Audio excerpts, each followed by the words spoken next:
Bismillahirrahmanirrahim. Halo, cek 1 2 3.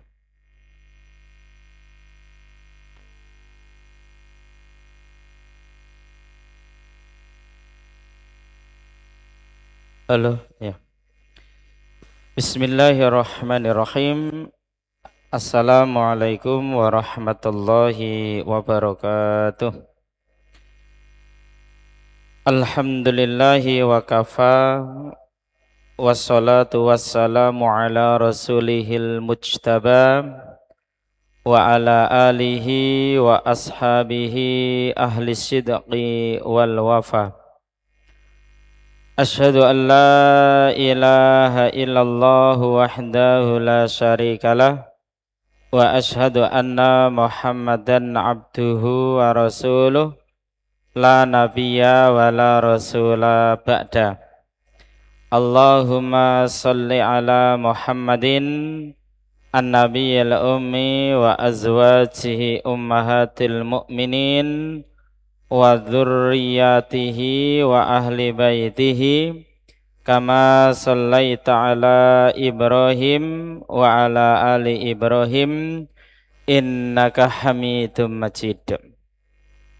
Qala Allahu tabaraka wa ta'ala fil Qur'anil Karim. A'udzu billahi minasy syaithanir rajim. Bismillahirrahmanirrahim. Ya ayyuhalladzina amanu taqullaha wa qulu qawlan sadida yuslih lakum a'malakum wa yaghfir lakum dhunubakum wa may yuti'illaha wa rasulahu faqad faza fawzan 'azima. Amma ba'd. Bapak Ibu dan saudara-saudara jamaah majelis taklim yang semoga Allah senantiasa merahmati kita semua. Kita bersyukur kepada Allah dengan ucapan alhamdulillahi hamdan katsiran tayyiban mubarakan fih mubarakan alaih kama yuhibbu rabbuna wa yardha. Dan kita bersolawat untuk Rasulullah dengan ucapan Allahumma salli wa sallim ala nabiyyina Muhammadin sallallahu alaihi wasallam. Ikhwati arsyadakumullah. Selanjutnya pada kesempatan malam hari ini kita akan melanjutkan kajian kitab Bulughul Maram dan masih seputar babul buyuk, yakni bertalian dengan jual beli, dan secara khusus babut taflis wal hajar, bab tentang pailit dan orang yang terhalang dari memanfaatkan hartanya. Di pertemuan yang lalu kita sampai pada hadis 739, sehingga malam hari ini sebagai lanjutannya adalah hadis 740. Bismillahirrahmanirrahim.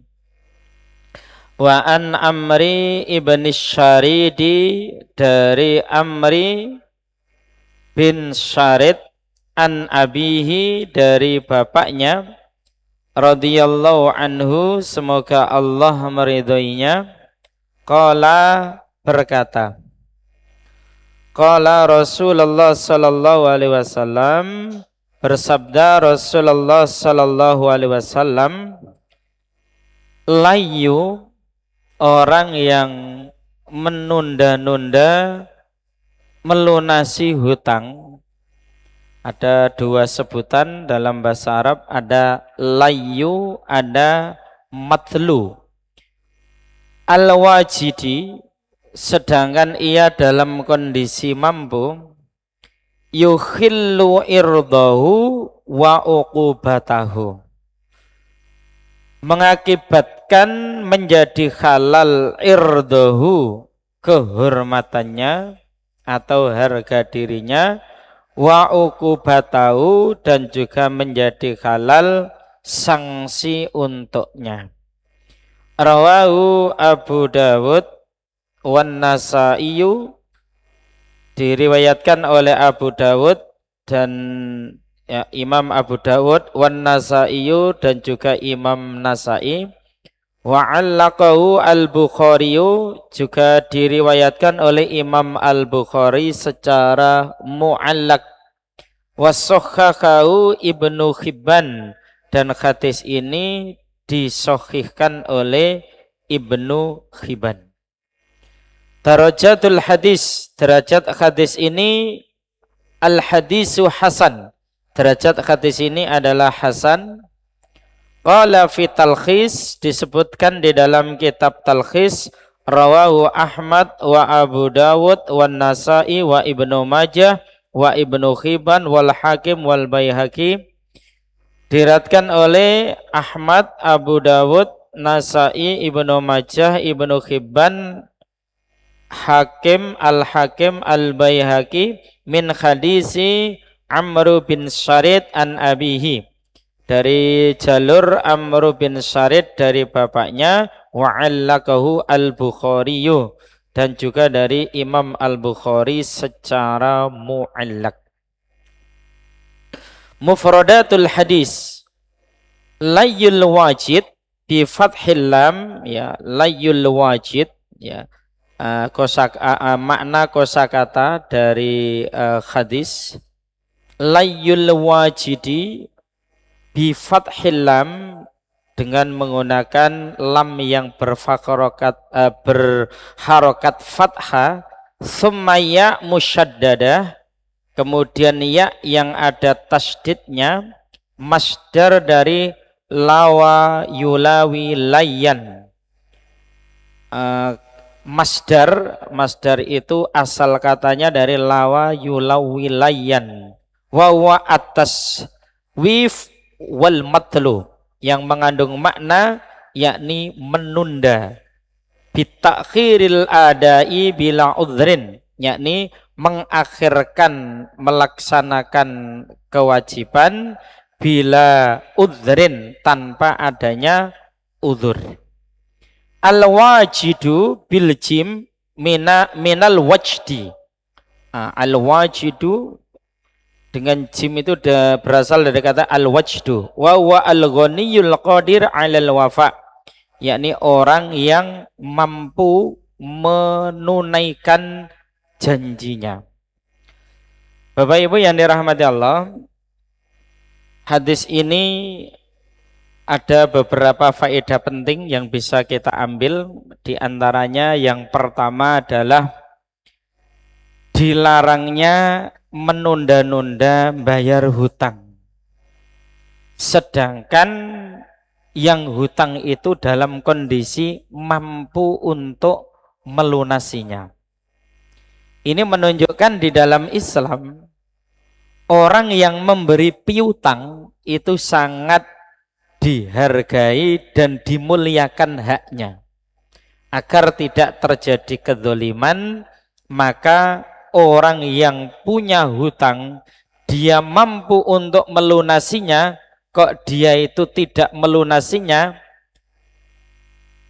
Dalam hadis ini, yukhillu irdahu wa uqubatahu, menjadi halal kehormatannya, kehormatan orang yang hutang dan menunda melunasinya itu, dan juga menjadi halal uqubatahu, orang tersebut mendapatkan sanksi atau hukuman. Dalam riwayat yang lain itu juga disebutkan matlul ghaniyyi zulmun, ya, orang yang nunda-nunda bayar hutang padahal ada uang untuk melunasinya atau kemampuan untuk melunasinya, zulmun, merupakan kedzaliman, ya. Jadi dia sama halnya dengan berbuat aniaya. Aniaya terhadap dirinya sendiri, juga aniaya terhadap orang lain. Bapak Ibu yang dirahmati Allah, ada beberapa contoh tentang masalah ini, ya. Misalnya sebut saja ada orang yang namanya Pak Alek, ya, punya hutang 50 juta, ya. Ada uang untuk melunasinya, dia malah tidak melunasi uang itu. Malah dia beli iPhone mungkin seharga 15 juta. Dia malah beli motor baru seharga mungkin 20 juta. Bahkan dia malah pelesiran nang Bali, ya. Padahal jelas itu dia punya hutang 50 juta. Beberapa pekan berikutnya, ya, dia sebenarnya sudah ada uang untuk melunasinya itu. Malah uang yang sejatinya baik dan bagus untuk segera melunasinya itu, malah ia gunakan plesir ke Bali, ia gunakan beli iPhone baru, ia gunakan untuk mungkin memberi sepeda motor listrik dan macam-macam. Lah ini berarti sama halnya dengan dia layyul wajidi yukhillu irdahu wa ukubatahu, yakni orang yang menunda-nunda melunasi hutang dalam kondisi mampu, maka menjadi halal yang namanya kehormatannya, juga menjadi halal dia mendapatkan sanksi atau hukuman, ya. Contoh yang lain, misalnya ada seseorang yang mungkin punya toko dengan omset puluhan juta, ya, setiap harinya puluhan juta. Namun ada supplier yang kemudian 3 bulan belum dibayar, ya. Padahal mungkin ada orang nitip barang dengan sistem kongsi itu, ya. Yang nitip barang di tempat itu melihat di tokonya jelas sudah tidak ada barangnya dan jelas sudah laku, ya. Tapi ternyata uangnya itu ditanyakan tidak ada, barangnya itu juga tidak ada. Dia bilang belum ada uang, ya.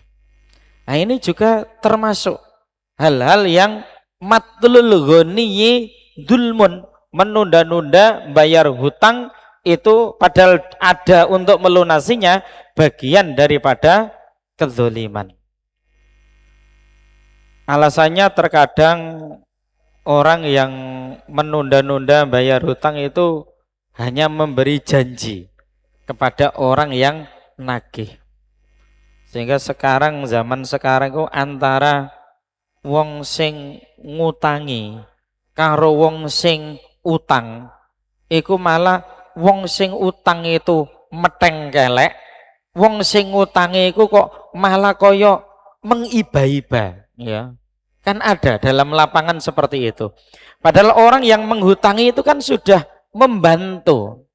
Orang yang sudah menghutangi itu sama dengan sodakoh. Mestinya kemudian ketika yang punya hutang itu ada uang untuk melunasinya, maka segera dia melunasinya. Apalagi misalnya setiap ditagih besok aja, ya. Setiap ditagih lagi minggu depan, ya. Ditagih lagi bulan depan, ya. Sampai pegel sing nagih. Nah, seperti itu juga di dalam Islam sebuah akhlak yang tercela. Yang kedua, apa makna dari yukhillu irdahu, menjadi halal kehormatannya itu? Artinya pihak piutang atau yang memberi hutang itu bisa mungkin menceritakan kepada sahabatnya orang yang utang, tetangganya orang yang utang, atau mungkin kerabatnya orang yang utang. Itu bagian dari bentuk yukhillu irdahu.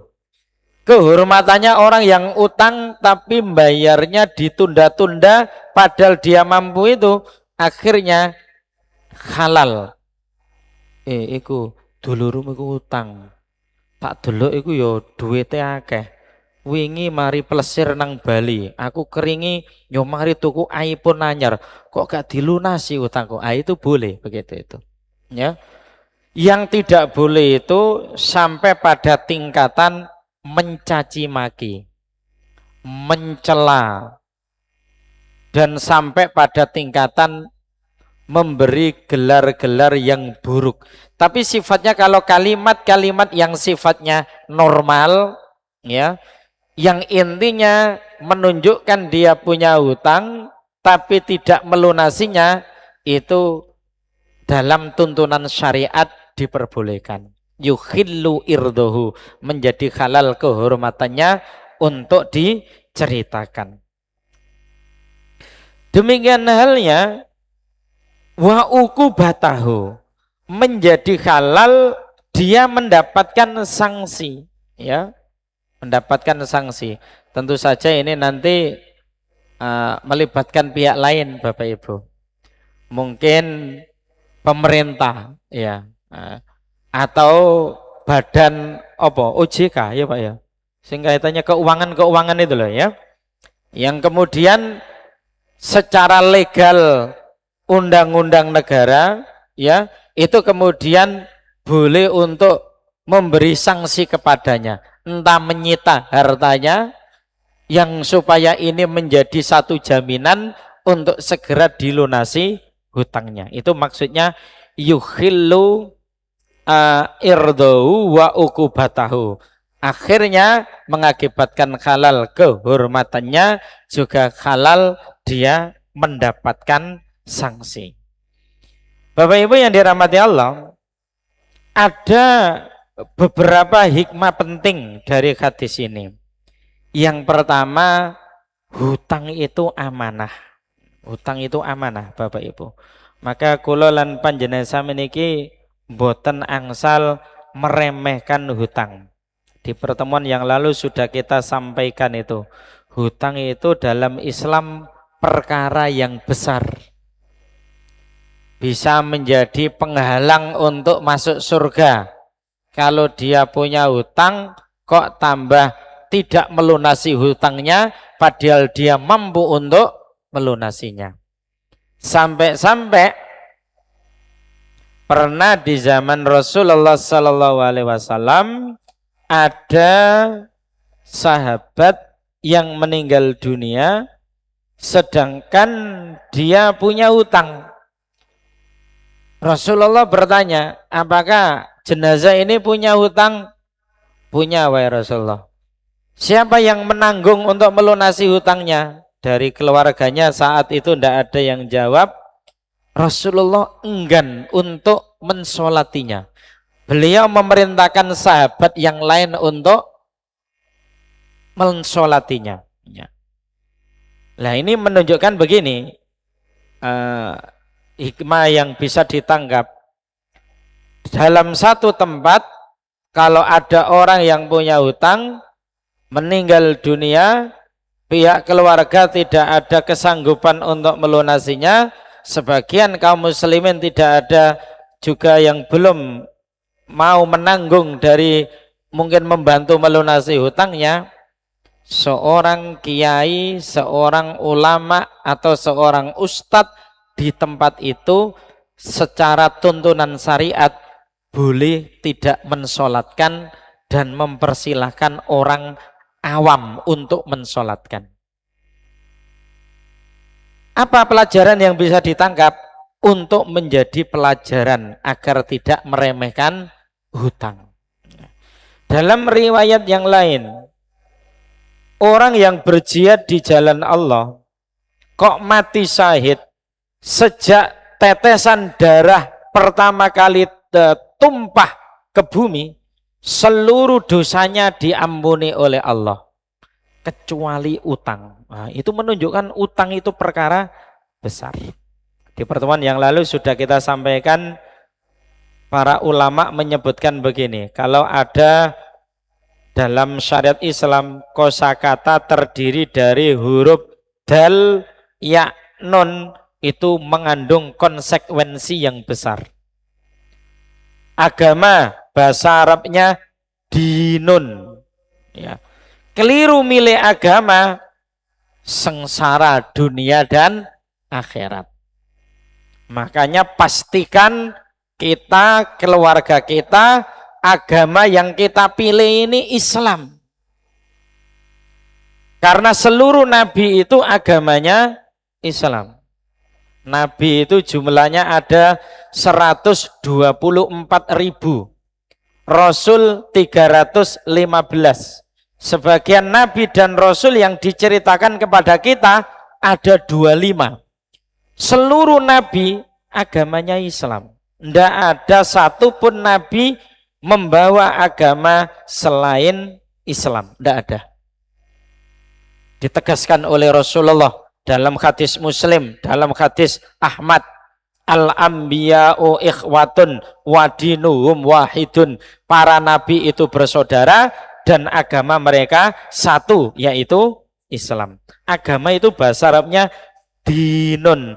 Innad dina indallahil Islam. Quran surat Al-Imran ayat 19. Agama yang diridhoi oleh Allah, agama yang diterima oleh Allah adalah Islam. Selain Islam tidak ada yang diterima oleh Allah.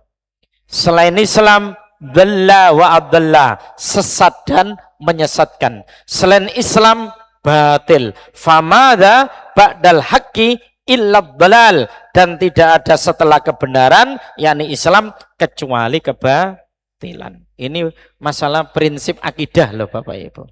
Harus kita mantapkan. Keliru itu liberalisme. Keliru itu pluralisme. Keliru itu moderasi beragama. Kalau maknanya liberalisme, inklusivisme maupun yang namanya moderasi beragama, menganggap semua agama sama, menganggap semua agama baik, menganggap semua agama benar.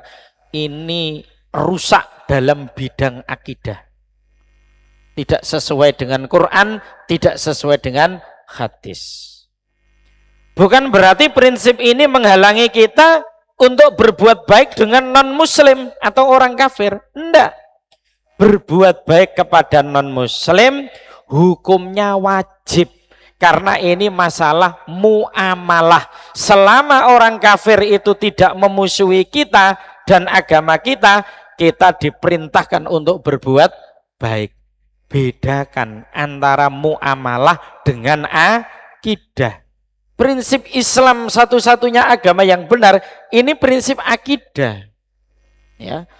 Muamalah Islam memerintahkan kepada kita wa ta'awanu 'alal birri wat taqwa wa la ta'awanu 'alal ismi wal udwan. Tolong menolonglah kamu atas dasar kebenaran dan takwa, dan jangan tolong menolong atas dasar dosa dan permusuhan. Nah, selama ini umat Islam itu sering dibujuk-bujui, ya, di teror. Katanya kalau ada orang Islam yang punya prinsip Islam satu-satunya agama yang benar, diarani apa itu? Anti Pancasila, anti Bhinneka Tunggal Ika, apalagi radikal, fundamentalis. Ini sing ngatakan begitu gak tahu ngaji, ngoten niku Pak. Utawa nek ngaji tapi gak tutuk ngaji nih, gak bener itu, seperti itu, ya. Harus dipisahkan antara muamalah dengan akidah. Ada lagi, hari kiamat disebut yaumuddin, maliki yaumiddin, itu loh Pak. Hari pembalasan. Ad-din yaumuddin yang menunjukkan hari kiamat, hari dahsyat.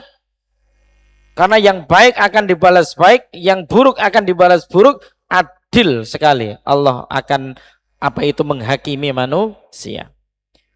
Hutang bahasa Arabnya dainun. Nah, makanya dainun, masalah hutang ini masalah besar, Bapak Ibu. Hikmah yang kedua, menunda pembayaran hutang padahal mampu itu bagian dari kedzaliman. Hikmah yang ketiga, Islam melindungi hak orang yang memberi hutang, ya. Bahkan di hadis yang awal, antara sodakoh dengan orang yang memberi hutang itu pahalanya lebih besar orang yang memberi hutang. Orang yang memberi hutang itu kepada orang yang memang membutuhkan itu sudah bagian dari sodakoh, ya.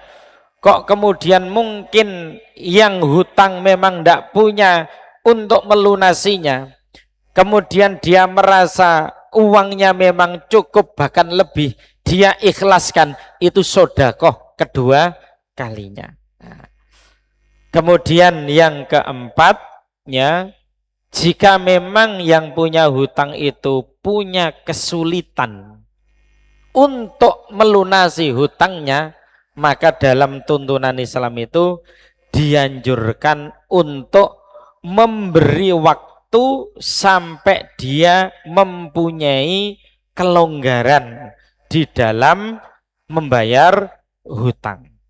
Hal itu didasarkan pada Quran surat Al-Baqarah ayat 280, wa in kana dzu usratin fanadhiratun ila maisarah. Jika orang yang berhutang benar-benar dalam kesulitan, maka berilah tenggang waktu sampai ia mampu. Tapi ojo bawatan gak duwe padahal duwe itu sing gak oleh, ya. Nah, kadang-kadang itu repotnya itu nek kita apik terus iku lho, apa itu terus ibaratnya diwayati ngerogo rempelo itu loh, repot nih Bapak Ibu. Apa diwayati ngerogo rempelo itu?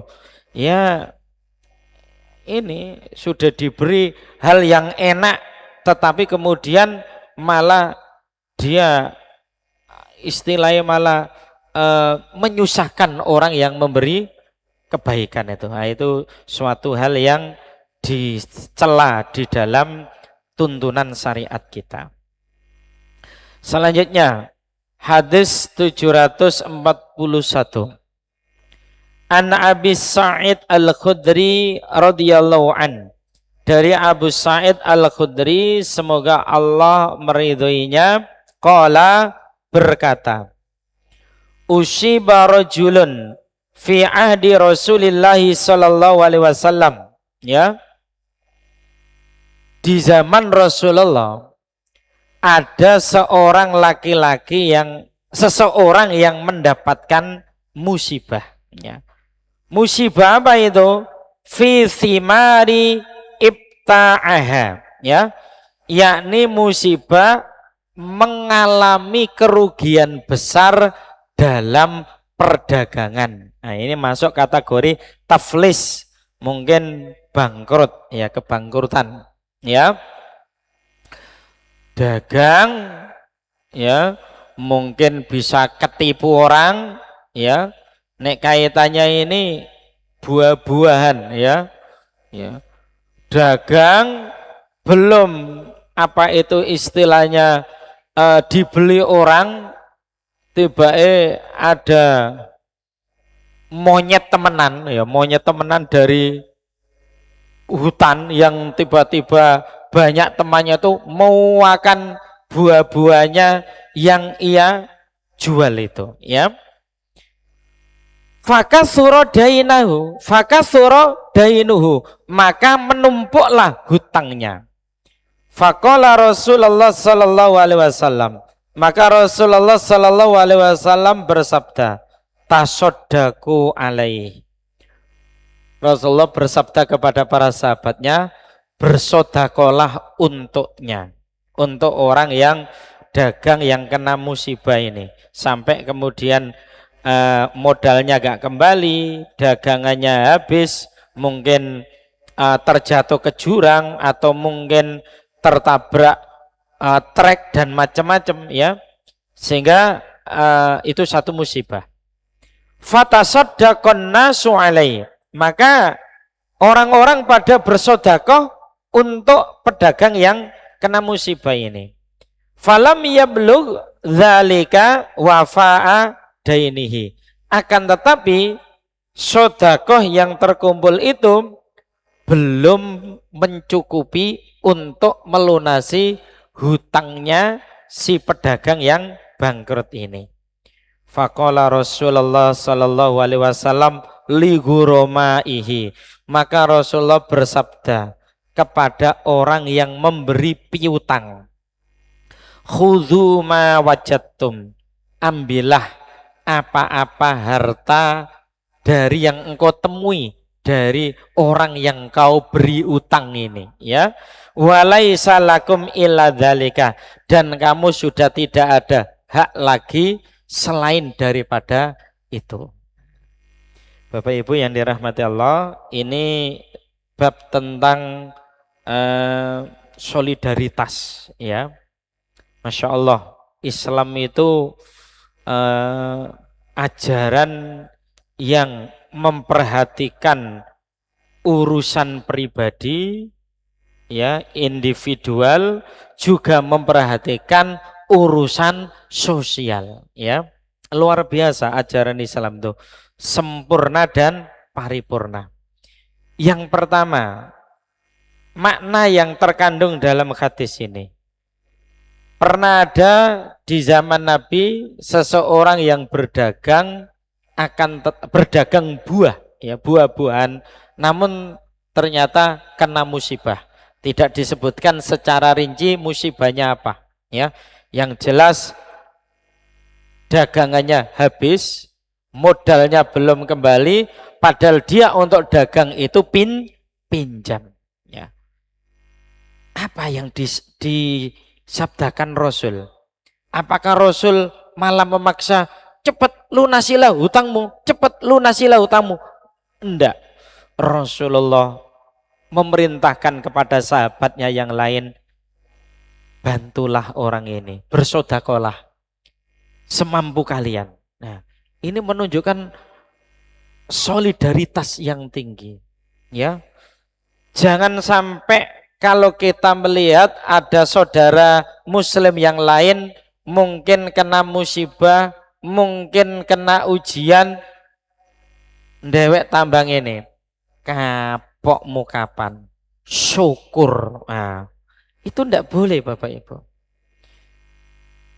Dalam kitab Salasuna Sifatan lil Munafikin yang ditulis oleh Dr. Ait Korni, itu disebutkan ada 30 sifat orang munafik yang beliau mengambil dalil Quran, dalil hadis, itu menemukan 30 sifat. Orang munafik itu mempunyai 30 sifat. Salah satunya apa? Ternyata, nah ini juga jadi koreksi kangge awak kula lan panjenengan sedaya.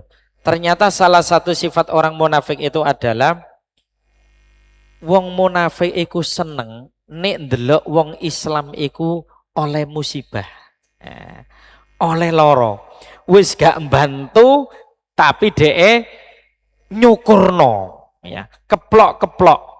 Dia bahagia di atas penderitaan orang lain. Bahaya itu Bapak Ibu, ya. Apa maneh kadek ngomong ini, kapokmu kapan, kapokmu kapan, tak delok kok uripmu kok bahagia terus, gak koyo aku susah. Ngono ku yo gak oleh Bapak Ibu. Kita kan ndak tahu ujian masing-masing orang, ya. Kita itu kenapa sih kadang itu sulit untuk bersyukur? Karena seringkali kita membandingkan keadaan kita dengan keadaan orang lain, di mana kita memandang orang lain seakan senang terus, bahagia terus, tidak pernah dapat ujian, tidak pernah dapat musibah. Padahal bisa jadi aslinya orang lain yang kita pandang itu musibahnya, ujiannya lebih besar daripada kita, tapi dia mampu bersabar sehingga mampu senyum di hadapan kita. Masing-masing kita ini sedang bergelut dengan ujian kita masing. Ya. Makanya wong Jawa iku ngarani urip iku sawang sinawang, ya toh Pak? Itu. Mungkin Bapak saklintas melihat kula niki koyok enak ngono ya. Seneng gak ono susah. Jenengan mboten semerap ujian yang saya rasakan, yang saya alami, ya. Demikian juga mungkin saya melihat jenengan ten mriki kok sumringah seneng koyo gak ono susah belas, ya.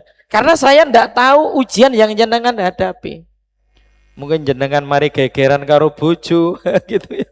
Akhir nang masjid aku ngerek hiburan nang masjid bagus timbangane nang ngone hiburan nang ngone kafe mesum ya. Ya, hiburannya nang masjid beristighfar, sholat, bermunajat kepada Allah. Nah, jadi ini yang dilakukan Rasulullah memerintahkan manusia untuk membantu. Lah ternyata ketika bantuan manusia, sedekah manusia, sahabat-sahabat yang lainnya itu terkumpul, belum mencukupi untuk melunasi hutang yang bangkrut ini, maka yang diperintahkan oleh Rasulullah kemudian yang memberi piutang itu boleh mengambil barang yang sekiranya ya sepadan dengan utang yang diberikan. Kalau memang itu menemukan, maka pihak yang hutang harus longgar karena memang dia tidak bisa melunasi hutangnya sebab dagangannya habis, bangkrut, ludes, modal gak kembali, barang habis kabeh, mungkin itu tadi ketipu dan macam-macam itu. Kok ada barangnya yang senilai hutangnya kok diambil oleh pihak piutang, menurut tuntunan syariat kita ini diperbolehkan, ya. Bahkan harus legolilo pihak yang berhutang, jangan malah kemudian nelongso. Dene misale ditaker dari barang yang didapati oleh si piutang, ternyata nilainya itu melebihi, ya, maka pihak yang memberi hutang ini hendaknya juga mengembalikan dalam bentuk uang. Itu keadilan yang dijaga oleh Islam, supaya yang hutang tidak mendolimi piutang, yang piutang juga tidak mendolimi yang diberi hutang. Terjalin keharmonisan dalam kehidupan. Ini pun melebu isak napa sampun ta, Pak? Ya, baik Bapak Ibu, sampai di sini kajian kita.